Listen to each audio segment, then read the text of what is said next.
فرش آزاد نسلوں کو عقل مند بناتا ہے. امام عقل، ہادی عقل، محبت عاقلانہ جاہلانہ نہیں.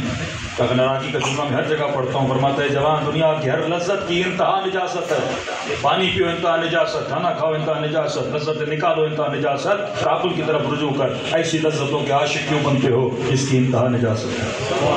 ہاں یہ ضرورت زندگی ہے، عشق کے لیے نہ بنا کر. فرمایا ایسی لذت کے عاشق بن جس کی ابتدا بھی نور ہو، جس کی انتہا بھی نور ہو. عشق الہی ہے یہ مکتب، نسلوں کو عقل بناتا ہے. چھری کند ہو جائے نا تو پتھر تیز کرتا ہے، عقلیں کند ہو جائے تو حسین کی مجلس تیز کرتا ہے.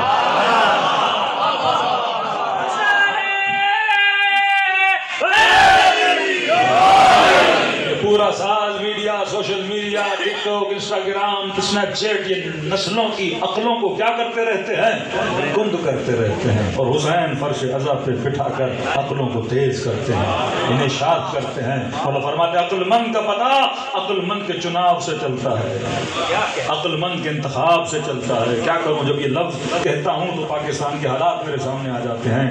عقل مند کا پتہ عقل مند کے چناؤ سے چلتا ہے. اب کیسے پتا میں عقل مند ہوں یا جاہل ہوں؟ پر میں دیکھ تو نے کسے چنا.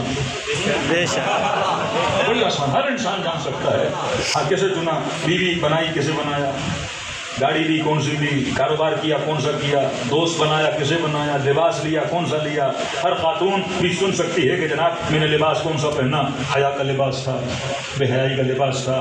باہر نکلی کس سے کس طرح کلام کیا، کون سی چیز سنی، کس چیز کو کھایا، کہاں گیا کہاں نہیں گیا. تو 24 گھنٹہ ہم کیا کرتے ہیں؟ چنتے رہتے ہیں نا. فیس بک پہ آپ ہوتے ہو 10 لوگوں کی فرینڈ ریکویسٹ آتی ہے، اب کس کو چن کے ایکسیپٹ کرتے ہو، کس کو دیکھ کے ریجیکٹ کرتے ہو؟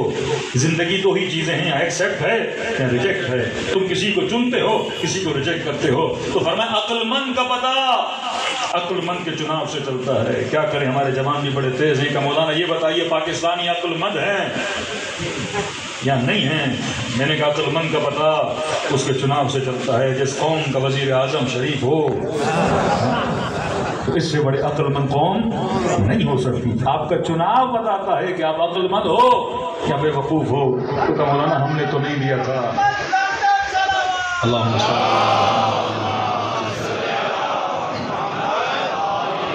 یہ قوموں کی حالتیں بتاتی ہیں کہ وہ کتنے عقل مند ہیں اور کتنے بے وقوف ہیں. کسی نے کہا مولانا الحمدللہ ہم نے تو نہ ووٹ دیا تھا. کچھ کہتے ہیں ہم ووٹ دینے جاتے ہیں. میں نے کہا نہیں ووٹ دینا چاہیے لیکن چناؤ انسان کا کیا ہونا چاہیے؟ بہتر سے بہتر ہونا چاہیے. اب یہ چناؤ جو ہم لیتے ہیں کس بنیاد پر؟ عقل کی بنیاد پر. تو پہلی چیز ہمیں مجلس حسین کیا دیتی ہے؟ عین عقل. دوسرا عین علم ہے. کیونکہ عقل اگر طاقتور ہوتا ہے تو کس کے ذریعے سے؟ علم کے ذریعے سے. مولا فرماتے ہیں عقل کا قبلہ علم ہے، علم کا قبلہ عقل ہے. کیونکہ یہ علم ہے جو عقل کو بتاتا ہے کہ اس نے کہاں جانا ہے. جیسے آپ کی گاڑی ہے، گاڑی کے اندر فیول ہونا چاہیے. پیٹرول کی گاڑی میں ڈیزل ڈالو گے انجن خراب ہو جاتا ہے. تو فرمایا عقل کا جو فیول ہے. اب بعض لوگوں کی عقل شیطانی کہ امیر المومنین کے مقابلے میں آگے بڑے شاطر تھے کہ مولا کے ہاتھوں سے جنگ کس طرح نکالنی ہے، کون سے حربے لڑنے ہیں، کون سی شیطنتیں کرنی ہیں. یہ سارا کام کون کرتا ہے؟ عقل ہی کرتا ہے. لیکن عقل کو جو معلومات دی جا رہی ہے اگر وہ معلومات جس پائپ لائن سے آ رہی ہیں وہ لائن ہی نجس ہوگی تو وجود کیا ہو جائے گا؟ عقل نجس ہو جائے گی. تبھی فرمایا انا مدینۃ العلم وعلی بابھا. اگر علم لینا ہے تو پائپ لائنیں بھی پاک ہونی چاہیے، دروازے بھی پاک ہونے چاہیے. جہاں سے علم رہ رہے ہو وہ جگہ بھی کیا ہونی چاہیے؟ پاک ہونی چاہیے. یہ لوگوں کے ذہنوں کو نجس کر دیا جاتا ہے، کبھی کسی کو کافر بول کر، کبھی کسی کو مشرک بول کر، کبھی فتوے لگا کر. تو یہ ذہنوں میں نجاست کو ڈالا جاتا ہے. اسی نجاست کے ذریعے سے پھر یہی لوگ قاتل بنتے ہیں. پھر قواریت کبھی لسانیت کے مسلمان سے لڑتا ہے. اتنے سال مسلمانوں کو لڑایا گیا. یہ کون سی عقل تھی؟ عقل شیطانی تھی. لیکن فرش عطا پہ آتے ہیں حسین ہماری نسلوں کو پاک علم دیتے ہیں، انہیں شعور دیتے ہیں، انہیں یہ سکھاتے ہیں کہ کسے چننا چاہیے کسے نہیں چننا چاہیے. اب وہ بچہ جو 7 سال کی عمر سے یزید سے نفرت کرتا ہوا آیا، کیا وہ کسی ظالم سے محبت کر سکتا ہے؟ وہ نظریں جو یزید پہ لعنت کرتی آئیں، کسی یزید کے کردار جیسے کی سپورٹ کر سکتی ہیں، فرش ازا ایک موجود بنا، مزاج بنا دیتا ہے کہ شیعہ کبھی ظالم مزاج نہیں ہو سکتا۔ شیعہ کا دل حسین کبھی سخت ہونے ہی نہیں دیتے، پورا سال سخت ہو بھی جائے مجلس حسین میں بٹھا کے اپنے مصائب سنا کے اس کے دل کی مٹی کو نرم کر دیتے ہیں۔ آپ کا دل کیسے سخت ہوگا؟ جو علی اصغر کے مصائب پہ روئے اس کا دل سخت ہوگا، جو اکبر کے مصائب پہ روئے اس کا دل سخت ہوگا، جو سیدہ زینب کے مصائب پہ روئے تو اس کا دل سخت ہوگا۔ تبھی فلسطین کے مسلمانوں کے لیے سب سے زیادہ اگر کسی کے دل تڑپتے ہیں وہ کون ہے؟ اہل بیت کے چاہنے والے ہیں۔ کس نے رمضان کے آخری جمعے کا اعلان کیا؟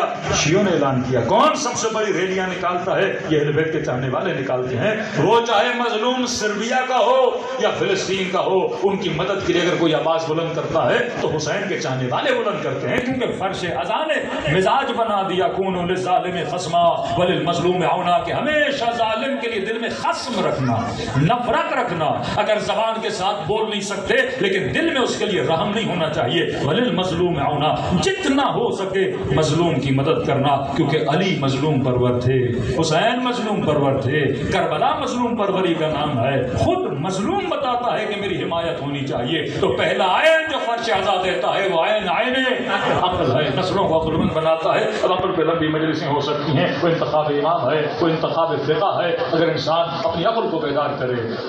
یہ جو باتیں کی جاتی ہیں کہ جب آپ کی عقل ایکسیپٹ نہیں کرتی کہ رسول یہ کہیں کہ حاکم کیسا بھی ہو، مطلب یہ روایتیں میں نے پچھلے سال عشرے میں ترتیب سے پڑھی تھی مسلم اور بخاری سے، ایک ہے کیسا بھی ہو، پھر وہ اگر حبشی غلام بھی ہو، پھر یہ اگر فاسق بھی ہو، یہاں تک کہ اگر دین میں بدعت بھی ڈال دے تو آپ اس حاکم پہ عمل کرو گے۔ پھر ایسی روایتوں کی نسبتیں پاک ترین شخصیات کی طرف دی گئی، مثلا ایک روایت تو اس کی نسبت حضرت ابو ذر غفاری کی طرف دی گئی، کیونکہ خاص طور پہ مدینے سے افراد کو بلایا تھا، ان افراد کو پیسے دیے گئے تھے۔ پھر اہل شام نے سینکڑوں کی تعداد میں روایتیں بنائیں تاکہ صرف اپنے تخت و تاج کو کیا کیا جائے؟ سپورٹ کیا جائے۔ آج تک بھی یہ ظالم حکمران، ڈکٹیٹر حکمران انہی روایتوں کا سہارا لیتے ہیں کہ حاکم کیا ہے؟ اولی الامر ہے، لہٰذا اطاعت واجب ہے، نہیں کرو گے تو جیل میں ڈال کے سر قلم کر دیں گے اور بولیں گے بھائی ہم نے وہی کیا جو رسول خدا نے کیا تھا۔ یہاں تک کہا کہ اگر حاکم کے خلاف کوئی بھی اٹھے، یہاں ہے حاکم کیسا بھی ہو، فری ہینڈ دیا، کیسا بھی ہو، مطلب کسی بھی طرح کا گناہ ہو آپ اس کا ذکر نہیں کر سکتے کیونکہ حاکم ہے۔ دوسرا، اس کے مقابلے میں اٹھنے والا کوئی بھی ہو، اب کوئی سے سمجھو اگر نبی کا نواسا بھی ہو، سب سے بڑا عادل، صالح، عابد، زاہد بھی ہو، فری ہینڈ دے دیا، کوئی بھی ہو آپ اس کا سر قلم کر سکتے ہو۔ اسی پاکستان میں لال مسجد میں جب اٹیک ہوا تو جنرل مشرف نے لال مسجد کے مولوی کو کہا کہ تم نہیں تو لکھا ہے حاکم کی اطاعت کیا ہے؟ واجب ہے، اور حاکم کے اگر خلاف کوئی بغاوت کرے اس کا قتل کیا ہے؟ جائز ہے۔ تو کہا تجھے مارنا میرے لیے کیا ہے؟ جائز ہے۔ تمہاری کہی ہوئی باتوں کے ذریعے سے کبھی کبھی اپنی باتیں گلے کی ہڈی بن جاتی ہیں اور ان کے گلے پڑ جاتی ہیں، کیونکہ واقعی کتابوں میں لکھا ہے اگر کسی کو ظالم کے خلاف بولنے کا حق ہے وہ شیعہ کو حق ہے، کیونکہ ہماری فقہ میں کوئی ایسی چیز لکھی ہوئی نہیں ہے۔ کل بھی حسین نے بولا تھا، آج بھی حسین کے چاہنے والے شیعہ بولتے ہیں، اور یہی جرت ہے کہ یہ واحد قوم ہے جو اسرائیل کے مقابلے میں کھڑی ہو جاتی ہے۔ یہ واحد قوم ہے جو ظلم کی آنکھوں میں آنکھیں ڈال کے ڈٹ کے کھڑی ہو جاتی ہے، کیونکہ یہ مکتب ہے جس نے ہمیں سکھایا کہ شیعہ عقل مند ہوتا ہے اور عقل کبھی ظالم کی حکمرانی کو ایکسیپٹ نہیں کرتی۔ جب آپ کا عقل ایکسیپٹ نہیں کر رہا، رسول خدا ایسا کلام کیسے کہہ سکتے ہیں؟ جب قرآن کہے لعنت اللہ علی القوم الظالمین، اللہ کی لعنت ظالموں پر ہے، تو رسول کیسے کہیں گے کسی ظالم کی حکمرانی کو ایکسیپٹ کر لو؟ جب خدا کہے یرثھا الا عبادی الصالحین، یہ قرآن زمین کا ورثہ کون بنے گا؟ عباد الصالحین بنیں گے۔ پھر کیسے رسول کہیں گے کوئی بندے غیر صالح، ایک مفسد انسان حاکم بن جائے، امت اس کی حکومت میں آ جائے؟ اور وہی رسول کا الناس والا دین ملوکہم، کہ لوگ اپنے حکمرانوں کے دین پر ہوتے ہیں۔ کیسے ممکن ہے ایک ظالم، ایک فاسق حکمران آ جائے تو لوگوں کو بے دین و بدعتی بنائے، اور ہم پھر بھی کہیں کہ امر بالمعروف کرو، نہی عن المنکر کرو، جمعے کے خطبوں میں لوگوں میں تبلیغ کرو؟ ارے جب جمعہ پڑھانے والا یہ حاکم کے نیچے ہوگا وہ حاکم کے خلاف کیا کیا بولے گا، وہ تنقید حاکم کیا کرے گا، وہ امر بالمعروف کیا کرے گا، وہ نہی عن المنکر کیا کرے گا، پھر لوگوں کا دین وہی بن جائے گا جو حاکم کا دین ہوگا۔ کہ آپ دیکھتے ہیں بعض مسلمان ملک میں پہلے سختی سے دیندار بنایا، اب اسی سختی سے ان کو سیکولر بنایا جا رہا ہے، تو قومیں فٹ بال کی طرح کبھی ادھر جائیں گی کبھی ادھر جائیں گی۔ دین اسلام ایک قبلے کا نام ہے، دین اسلام لا الہ الا اللہ کا نام ہے۔ دین اسلام کا مطلب یہ ما آتاکم الرسول فخذوہ، جو رسول نے دیا وہ لو، وما نہاکم عنہ، وہ جس سے روکا اس سے انسان کیا ہو جائے، رک جائے۔ اب خالص دین تجھے ملتا ہے وہ فرش عزا سے ملتا ہے، کیونکہ فرش عزا انسان کی عقلوں کو بیدار کرتی ہے۔ پہلا عین عین عقل، دوسرا عین عین علم، تیسرا عین جو فرش عزا دیتا ہے وہ عین عین عبرت ہے۔ قرآن بھی کتاب عبرت، فرش عزا بھی فرش عبرت ہے۔ شہید مطہری کہتے ہیں اگر تاریخ کے یزید کو پڑھا ہے عبرت حاصل کر، آج کی یزیدوں کو پہچان۔ اگر تاریخ کے شمر کو پڑھا ہے تو عبرت حاصل کر، آج کے شمر کو پہچان۔ تاریخ صرف بچوں کو قصے اور کہانیاں سکھانے کے لیے نہیں ہے، انہیں بتاتے ہیں کہ ابن سعد نے یہ کیا اس کا انجام دیکھو، حر نے یہ کیا حر کا انجام دیکھو، یزید نے یہ کیا صحابی کا بیٹا تھا لیکن انجام دیکھو، امت لعنتیں کر رہی ہے اس پر۔ دیکھو یزید، پھر یزید کیوں بنا، تربیت کس نے کی تھی، ماحول کیسا تھا۔ انسان سارا کچھ دیکھے گا تو کیا حاصل کرے گا، عبرت حاصل کرے گا۔ تاریخ عبرت کے لیے ہے۔ حضرت لوط کا قصہ پڑھو عبرت حاصل کرو، حضرت یوسف کا قصہ پڑھو عبرت حاصل کرو، حضرت آدم کا قصہ پڑھو عبرت حاصل کرو، آدم کے 2 بیٹوں کا قصہ پڑھو عبرت حاصل کرو کہ حسد انسان کو کہاں سے کہاں لے جاتا ہے۔ یعقوب کے بیٹے بھائی کو اپنی کنویں میں پھینک دیا، یہ حسد ہے، کہاں سے کہاں لے کر جاتا ہے۔ حضرت یوسف، شہوت انسان کو کہاں سے کہاں لے کر چلی جاتی ہے۔ تو یہ سارے قصے کیا ہے، انسان کے لیے باعث عبرت ہے۔ قرآن صرف پڑھ کر ثواب حاصل کرنے کے لیے نہیں ہے بلکہ اپنی زندگی کو ایک راہ و روش دکھانے کے لیے ہے۔ اسی طرح مجلس حسین، تاریخ کربلا صرف یاد کرنے کے لیے نہیں ہے، یہ سیکھو کہ وہ یزید کیسے بنا، اور جن قوموں نے اپنے لیڈروں کی حمایت کی وہ قومیں کتنی کامیاب ہوئی۔ تبھی امام خمینی اپنے کلام میں کہتے ہیں کہ مولا علی، آپ کے لشکر میں جو لوگ تھے انہوں نے آپ کا ساتھ نہیں دیا، لیکن مولا آج کا شیعہ اتنا پختہ ہو گیا ہے کہ کسی معصوم نہیں، غیر معصوم کے کہنے پر اپنے 5 بچوں کو قربان کر دیتا ہے۔ تو لہٰذا یہ ماحول ہم آہنگ ہے کہ مولا آپ کا ظہور ہو جائے تاکہ یہ لوگ اپنی جانوں کو آپ کے لیے کیا کریں، قربان کریں۔ تو امام عصر کو غیبت میں خدا نے بھیج دیا تاکہ لوگوں کے اندر تیاری آ جائے۔ ہر امام اللہ بھیجتا تھا تو کسی امام کو 2 سال میں، کسی کو 4 سال میں، کسی کو 20 سال میں شہید کر دیا جاتا تھا، معاشرہ امامت کو بچانے کے لیے نہیں نکلتا تھا۔ اگر قوموں کے اندر آج یہ نہ ہو، اطاعت نہ ہو، اصل کار ولایت تبھی ہوتا ہے جب انسان کے وجود میں اطاعت پائی جائے۔ اطاعت کب آئے گی، جب تاریخ سے عبرت حاصل کرو۔ امام معصوم بھی ہو لیکن اگر امت ساتھ نہ دے، شمر اس کے سینے پہ بیٹھ جاتا ہے۔ امام معصوم بھی ہو، امت ساتھ نہ دے، امام زین العابدین کے ہاتھوں میں رسیاں آ جاتی ہیں۔ امام معصوم بھی امت ساتھ نہ دے، امام کو زہر دیا جاتا ہے، بے دردی سے قتل کر دیا جاتا ہے۔ یہ تمہیں سکھایا جا رہا ہے، اے امت، اگر اپنے لیڈر کا تم نے ساتھ نہ دیا، اپنے رہبروں کا تم نے ساتھ نہ دیا تو تمہارے رہبروں کو بھی بے دردی سے مارا جائے گا، تمہارے بچوں کو بے دردی سے مارا جائے گا۔ کربلا مقام عبرت ہے، وہ تو خدا کا کارنامہ ہے کہ خدا نے کربلا کو مومنوں کے لیے جنت بنا دی، ایک تہذیب بنا دی پروردگار عالم نے۔ لیکن کربلا لوگوں کی مدد نہ کرنا ایک سیاہ کارنامہ تھا کہ حسین بن علی کو خط لکھا جائے اور مدد کے لیے نہ آئے۔ اگر اس زمانے میں امام حسین کی مدد کی ہوتی تو دنیا کا نقشہ کوئی الگ ہوتا۔ اگر رسول کے بعد علی کا ساتھ دیا ہوتا، امت میں اتنے فرقے نہ ہوتے، آج اسلام اور مسلمین عزت کے ساتھ زندگی جی رہے ہوتے، ہم اپنے بچوں کو انگریز اور ویسٹرن دنیا کی مثالیں نہ دے رہے ہوتے، کیونکہ ہم نے دامن عقل کو چھوڑا۔ انگریزوں نے اماموں کو تو چھوڑا، دین کو تو چھوڑا، لیکن انہوں نے عقل سے تھوڑا بہت کام لیا۔ آج اس تھوڑی بہت عقل کی وجہ سے وہ ترقی بھی کر گئے ہیں۔ ہم نے دامن عقل کو بھی چھوڑ دیا اور حقیقت میں دامن دین کو بھی چھوڑ دیا۔ آج مسلمان ضلالتوں میں، رضالتوں میں ہے۔ دیکھو امام اسے بناؤ جس کے کہنے پر اپنی زندگی کو عمل کر کے دکھاؤ۔ عین عبرت مطلب عبرت حاصل کرو۔ امام حسین کا کلام، فرمایا میں کربلا اس لیے جا رہا ہوں لنری المعالم، یا رسول اللہ، تاکہ اسلام کے علم کو کیا کروں، بلند کروں۔ معالم نکلا علم سے، آپ گھروں کی چھتوں پہ حضرت عباس کا علم ہمیشہ اونچائی پہ لگایا جاتا ہے تاکہ لوگ دیکھیں اور وہ کسی چیز کی پہچان ہوتا ہے، جیسے وطن کا علم، مذہب کا علم، فرقے کا علم، کسی سیاسی پارٹی کا علم، وہ علم پہچان ہوتا ہے۔ فرمایا لنری المعالم، یا رسول اللہ مسلم معاشرے میں اسلام کی جو نشانیاں ہیں وہ ختم ہوتی جا رہی ہیں۔ جو چیز پہچان اسلام ہے وہ ختم ہوتی جا رہی ہے. اب آج آپ کے معاشرے میں ایک مسلم مؤمنہ عورت کی پہچان کیا ہے؟ جب باہر نکلے گی آپ کیسے پہچانو گے یہ مسلمان ہے یا انگریز ہے؟ حجاب علم اسلام ہے. 4 عورتیں جا رہی ہیں، آپ اس کے کپڑے سے پہچانو گے کہ یہ کون ہے، مسلمان ہے یا غیر مسلمان. اور مسلمانوں کے اندر بحیرہ خواتین کے کپڑے تھوڑے الگ ہوتے ہیں، تو آپ لباس سے پہچانتے ہو یہ کون ہے، مسلمان ہے. پھر مسلمان کا کون سا فرقہ ہے؟ حجاب بھی حجاب ہے. کون سا حجاب کیا ہوا ہے؟ حجاب علم اسلام ہے. اب یہ خاتون جو حجاب کرتی ہے خود کو تو بچاتی ہے لیکن ایک ایکسٹرا آرڈنری ثواب بھی لیتی ہے. وہ ثواب کیا ہے؟ یہ معاشرے میں اسلام کے علم کو لے کر کیا کر رہی ہے؟ چل رہی ہے. جیسے گھروں کی چھت پہ علم، اسی طرح انسان کے سر پہ چادر کیا ہے؟ علم اسلام ہے.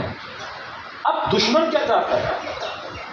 وہ کہتا ہے اگر میرے ساتھ ہاتھ ملانا، جو صہیونی نظام ہے، جو زائنسٹ لابی ہے، جو سیکولر طبقہ ہے، جو وقت کا دجال ہے، وہ آپ سے ہاتھ کب ملائے گا؟ جب آپ اسلام کے علم کو اتار دو اور اس کے علم کو کھڑا کرو. اسلام کا علم کیا تھا؟ حجاب، سر پہ چادر. مسلمان کی ٹیبل پہ شراب نہیں ہوتی ہے، نشانی ہے. اسلامک ریسٹورنٹ ہوگا تو اس کے باہر ہی لکھا ہوگا کہ یہاں گوشت کیا ہے؟ حلال ہے. یہاں حلال بیوریجز ملتی ہیں، یہاں پہ کوئی چیز حرام نہیں. یہ آپ کی نشانی ہے، آپ کی پہچان ہے. 10 ریسٹورنٹ ہوں گے لیکن آپ دیکھ کے پہچان جاؤ گے حلال کا مطلب یہ کہ مسلم ریسٹورنٹ آپ داخل ہو جاؤ گے. اسی طرح حجاب اسلام کی نشانی ہے. اب اگر آپ نے اس کے ساتھ ہاتھ ملانا ہے تو آپ کی ٹیبل پہ شراب کا ہونا ضروری ہے، بھلے آپ نہ پیو، لیکن آپ کا حکمران اٹھائے گا، چیئر ضرور کرے گا. کیونکہ میں اگر تمہارے نظام اور تمہاری ولایت میں آنا چاہتا ہوں تو مجھے پہلے اپنے علم کو اتارنا ہوگا، اور جو تمہارا علم ہے اسے کھڑا کرنا ہوگا. تبھی آپ دیکھتے ہیں جتنے یہ مسلم ملک ہیں، عرب کنٹریز، سعودی عرب سے لے کے UAE جتنے بھی ہیں، یہ جب ٹرمپ مومن کے ساتھ بیٹھتے ہیں تو سب سے پہلے ٹیبل پہ کیا رکھتے ہیں؟ شراب ضرور رکھتے ہیں. کیونکہ اپنی چیز کو آپ نے چھوڑنا ہے، تب جا کے اس نظام میں فٹ ہو گئے. اگر نہیں چھوڑو گے تو آپ کو کبھی بھی ایکسیپٹ نہیں کریں گے. یہ بڑے بڑے عہدے والے جب وہاں جاتے ہیں پینٹاگون میں، مختلف جگہوں پہ، مجال ہے کہ ان کے ٹیبل پہ شراب نہ ہو، بھلے نہ پیئیں لیکن وہاں رکھنا ضروری ہے. تبھی رسول فرماتے وہ مسلمان نہیں، اس ٹیبل پر بھی بیٹھنا حرام ہے جس پر شراب ہے. اگر کوئی تنہائی میں پیتا ہے 40-50 کوڑے لگا کے اللہ سے معافی منگوا سکتا ہے، لیکن فرمانی تو اسلام کے علم کو نہیں گرا سکتا. مسلم ہے، تجھے گندگی کی عادت بھی ہے، لیکن ایسی ٹیبل پہ نہیں بیٹھے گا جس ٹیبل پہ شراب ہو. کیونکہ ایک مرتبہ تو گناہ کرتا ہے، ایک مرتبہ ترویج گناہ کرتا ہے.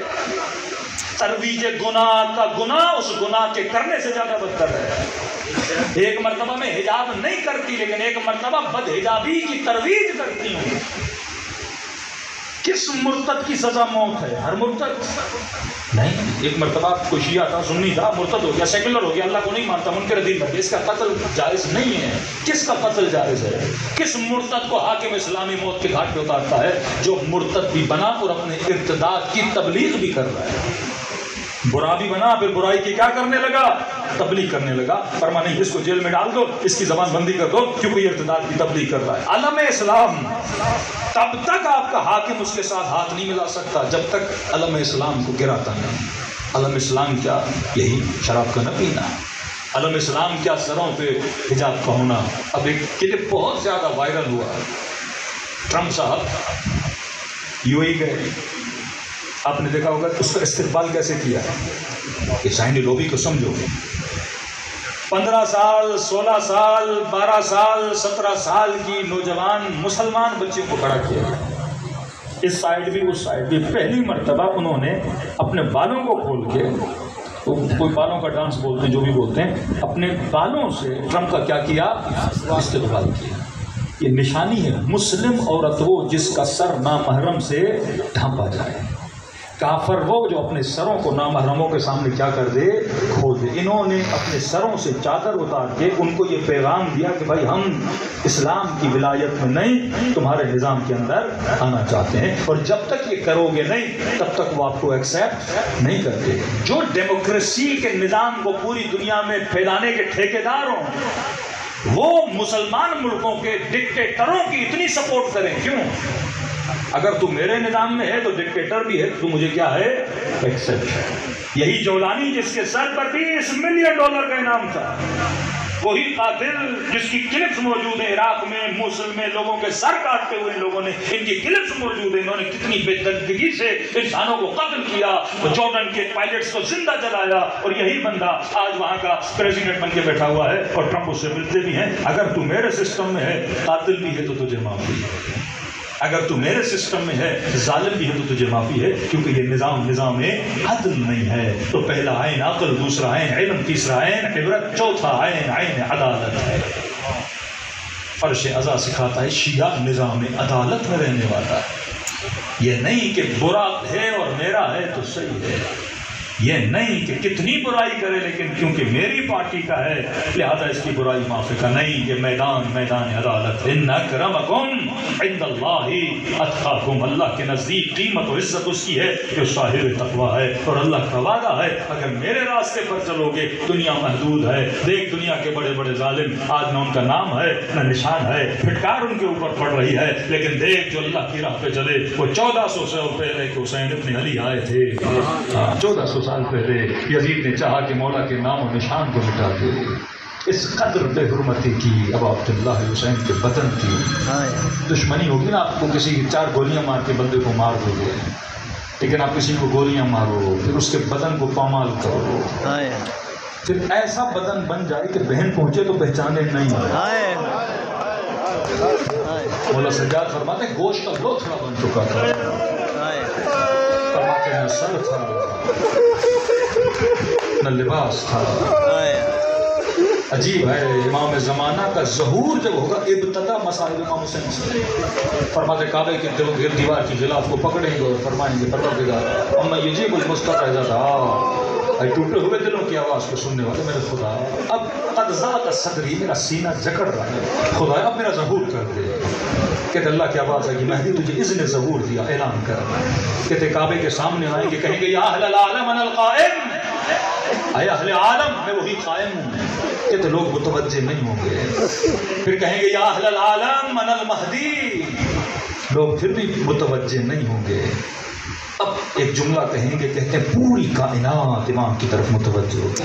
فرمایا یا اہل العالم ان جدی الحسین تتنوت شان. جگہ جگہ حسین حسین کیوں بولا جاتا ہے؟ آج کسی انگریز سے پوچھو نا، ہاں کہتا ہے میں حسین کو جانتا ہوں.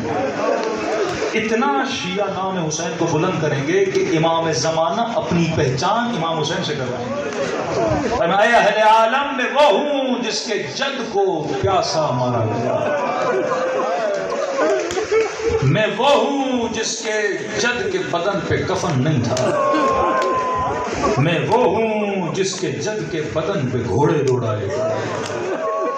کہتے پوری دنیا متوجہ ہوگی. شکر خدا کرو کہ آج نسبتیں ان پاکوں کے ساتھ ہیں. اللہ کرے قیامت کے دن جب آواز آئے نا ان الحسینیون، کہاں ہیں حسین کے ذکر کرنے والے، ہم پیش ہوں، دلوں کو کربلا لے جائیں، وقت کی کمی ہے. سلام کریں ان شہداء پہ جنہوں نے اپنی جانوں کو راہ خدا کے لیے قربان کیا. احسان ہے ابا عبداللہ حسین کا ہماری نسلوں کا، احسان ہے کہ خدا نے جہالتوں اور غفلتوں سے بچا کر ہمیں دامن اہل بیت میں جگہ دی ہے. اور میں خلوص سے سلام کرو، خدا تجھے ثواب زیارت حسین عطا کرے. السلام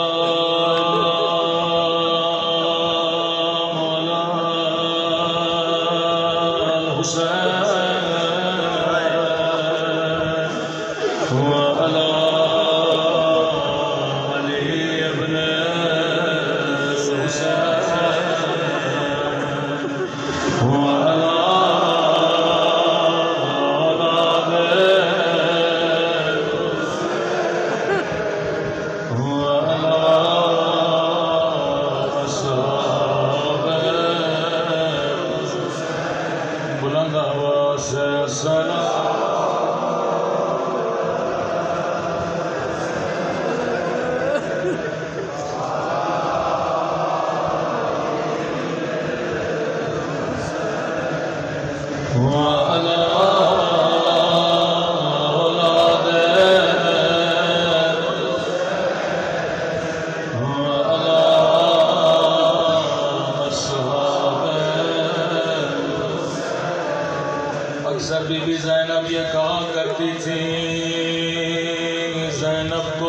اس بات کا نہیں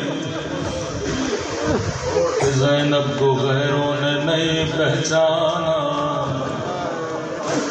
دکھ اس بات کا تھا کہ زینب کو اپنوں نے بھی نہیں پہچانا۔ میں کہوں گا بی بی اپنوں کا قصور نہیں تھا، اپنوں نے کبھی سوچا بھی نہیں کجا زینب کجا بازار، کہاں علی کی بیٹی کہاں شرابے کا دربار۔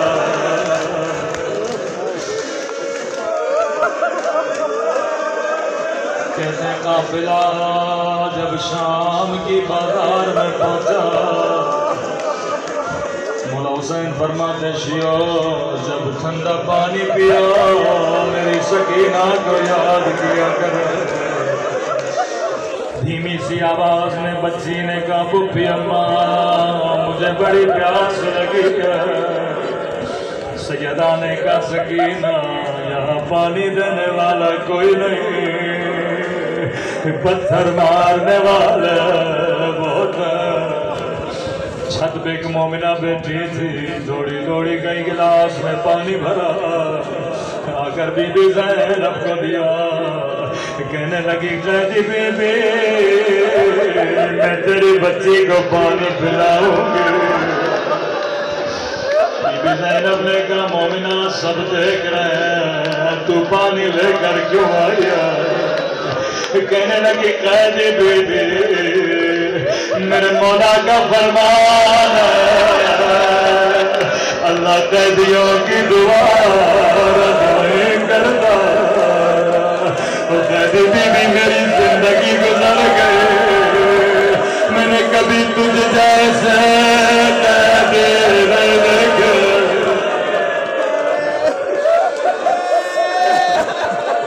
بی بی نے کہا سکینہ پانی بعد میں پینا، ہم سید کسی کا احسان نہیں اٹھاتے۔ کہتے ابھی تک بچی کا چہرہ نیچے تھا، ننے ننے ہاتھوں کو اٹھایا، اپنا زخمی چہرہ اٹھایا، مومنہ کی نگاہ زخمی کانوں پہ پڑ گئے، زخمی رخساروں پہ پڑ گئے، یہ اپنی ساری دعائیں بھول گئے۔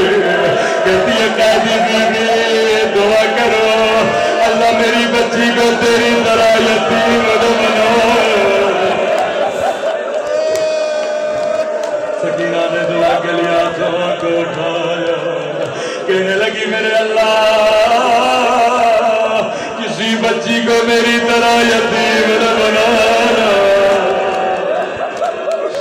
کسی بچی کو میری طرح قیدی نہ بنانا۔ مومنہ بتا دوسری دعا کیا کروں؟ کہتی ہے قیدی بی بی مدتیں گزر گئیں میں مدینے نہیں گئے، خدا کسی کو غربت میں وطن کا نام نہ سنائے، کم مدینے میں تیرے رشتہ دار کہتی اس سے بھی بڑھ کے ہے، کون ہے تیرا مدینے میں؟ وہ قیدی بی بی رسول کا روزہ ہے، مدینے میں میرا حسین ہے، مدینے میں قمر بنی ہاشم۔ بی بی زینب کا بڑا پیار آیا، اور کون ہے؟ کہتی ہے قیدی بی بی مدینے میں مجھے قرآن پڑھانے والے، مجھے حجاب سکھانے والے۔ بی بی نے کہا مومنہ تو نے حسین کا نام لیا، تو نے عباس کا نام لیا، کیا مدینے والی بی بی سے ناراض ہو؟ تو نے اس کا نام مجھے نہیں بتایا۔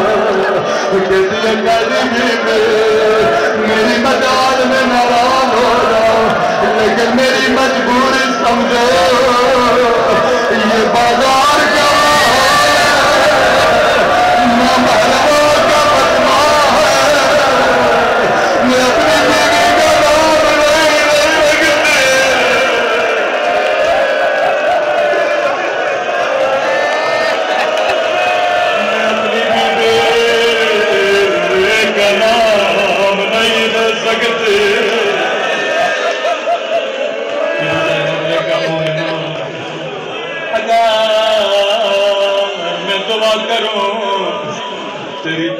نہیں قبول ہو تو کیا کہو گے؟ کیا کہنا چاہتی ہو کہ اگر مدینے والے تجھے بازار میں نظر آئے تو کیا کہو گے؟